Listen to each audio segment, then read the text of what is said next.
Phaco সেন্টারে দ্বিতীয় দিন আসলাম আর কি। আসার পরে এখন আমার শাশুড়ির অপারেশন। দেখুন বাম চোখের উপরে একটা সুন্দর কস্টেপ লাগিয়ে দিয়েছে, ওটা আসলে একটা চিহ্ন।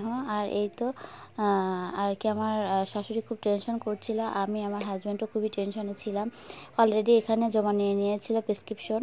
আর এই তো কাউন্টার, এখান থেকে আর কি সব কিছু ডিটেলস বলা হচ্ছিল, কাকে কখন নিয়ে যাবে, কোন সময় নিয়ে যাবে, কি ওষুধ দিবে। এদিকে ডাক্তার আর কি দেখছিল আগের থেকেই যাদের অপারেশন তাদেরকে আলাদাভাবে আর কি 3টা ওষুধ দিচ্ছিল খাওয়ার জন্য। তো এই ওষুধগুলো আমাকে দিয়ে দিল, দেখতেই পাচ্ছেন। এই ওষুধগুলো আসলে কি, আসলে আমি নিজেও জানি না। এই ওষুধটা খাওয়ার পরই একদম আর কি কিছুক্ষণ রিল্যাক্সে রাখে আর ড্রপ দিয়ে দেয়। আর আমার শাশুড়ি বারবার হাত দিয়ে দেখছিল আর কি তার বাম চোখের উপরের স্টেপটা। আসলে টাকা পয়সা না থাকলে যা আর কি হয়। আর এদিকে টাকা পয়সা জোগাড় করতে একটু দেরি হয়ে গিয়েছিল। আর সত্যি এখন আমাদের কোনো ঈদ বলতে কিছু নাই। ঈদ হচ্ছে আমার শাশুড়ির 2 চোখ। যদি আলহামদুলিল্লাহ ভালো হয় তো খুবই ভালো। এই বিষয়টা নিয়ে খুবই টেনশন করছিলাম, যেহেতু প্রথমবার। এদিকে এক আন্টি এসে আর কি বারবার আয়া আর কি নার্স বারবার এসে আর কি চোখে ড্রপ দিয়ে দিচ্ছিল। ড্রপটা দেওয়ার একটা উদ্দেশ্য মনে ভেসে উঠবে, আর মনে ভেসে উঠলে তাড়াতাড়ি আর কি অপারেশন করা সহজ হয়ে যায়, এই জন্য আর কি।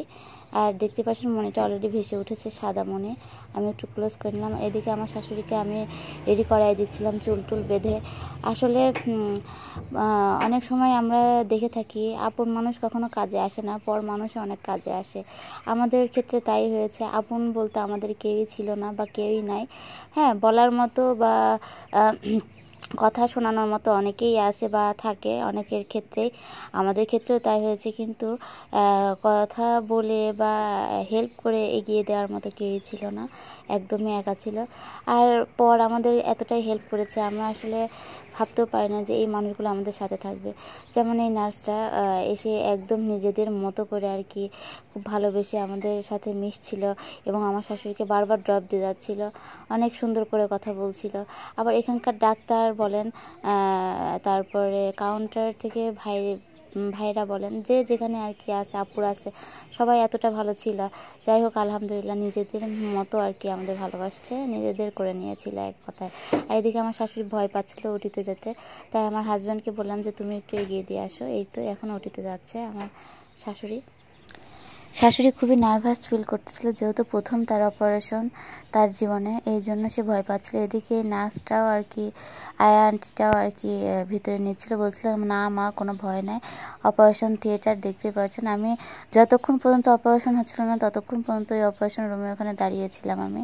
এই দেখুন বেডগুলা কি সুন্দর, সব এক একটা রুমে পুরুষ ওয়ার্ড মহিলা ওয়ার্ড এইভাবে বেডগুলো রাখা। এটা হচ্ছে পাবনা ফেকো সেন্টারে হচ্ছে হসপিটালের কেবিন। আর এই তো এই রুমে আর কি এখানে পুরুষ ওয়ার্ড আছে, আর এই তো মহিলা ওয়ার্ড, সব কিছুই আলাদা আলাদা। আর সত্যি ভিতরে অনেক সুন্দর। এই তো অপারেশনের রুমের জন্য সব কিছু নিয়ে ঢুকছে, সব রকম যন্ত্রপাতি লেন্স সব কিছু নিয়ে ঢুকছে তারা। আর এই তো আলহামদুলিল্লাহ ভালো লাগলো। আমার আরও একটি জিনিস ভালো লাগলো যে তারা আসলে আমাদের সাথে একদম আপন মানুষের মতো মিশছে, মনে হচ্ছে নিজের মানুষ, কাছের মানুষ, যা নিজের মানুষ হয়ে করতে পারে না পর আর কি। দেখুন এরা কিন্তু আমাদের পর, কিন্তু এরা কিন্তু আমাদের আপন করে নিয়েছে। আসলে এমনই হয় সব কিছু। আর সত্যি কথা বলতে কি, আপনার থেকে পর ভালো, পরের থেকে জঙ্গল ভালো, একটা কথাই আছে না, আসলেই তাই। আর এদিকে দেখুন আমার শাশুড়িকে রেডি করায় রেখে দিয়েছে, একটি ছবি আপনাদের সাথে শেয়ার করলাম। আর এদিকে এইভাবে সবাইকে রেডি করায় আর কি রেখে দিয়েছে। আর এদিকে অপারেশন হয়ে বের করে নিয়ে এসেছে, মানে 20 মিনিটের মতো লাগলো ফেকো অপারেশনটা। ফেকো আসলে ছোটোখাটো একটা যন্ত্রের সাহায্যে চোখটা কাটে, আর হাতে কাটা অপারেশন আলাদা, ফেকো আলাদা, এই জন্য আর কি একে বলে ফেকো অপারেশন চোখের। আর এই তো ডক্টর সাগর আর কি আসলো আমার হাজব্যান্ডের সাথে, নিচ থেকে দেখাচ্ছি আপনাদের, উপর থেকে দেখাচ্ছি। আর এদিকে সাগর এসে সব কিছু চেক আপ করতেছে যে ঠিকঠাক আছে কিনা।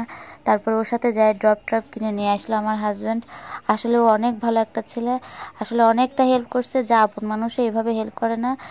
সে কিন্তু পর আমাদের, তারপরেও সে কিন্তু আমাদের আপন, একটি কথা বারবারই বলছি।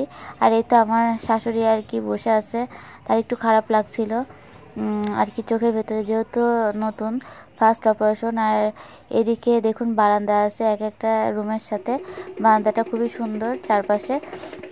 আর এদিকে এই ডাক্তারটাও খুব ভালো ছিল, ডাক্তারটার নাম আশিক। আর আমার শাশুড়ির 14ই ফেব্রুয়ারি অপারেশন হয়েছিল। আর অপারেশন করার পরই সে সবার লাস্টে এসে আমার শাশুড়িকে আবারও এক্সট্রাভাবে দেখে গেছে এবং অনেকটা কেয়ার করছে। আলহামদুলিল্লাহ সব মিলাই ভালো লাগছে। এই আশিক ভাইয়াটা আসলেই ভালো ডক্টর হিসাবে। আজকের ভিডিওটা এই পর্যন্ত। আল্লাহ হাফেজ।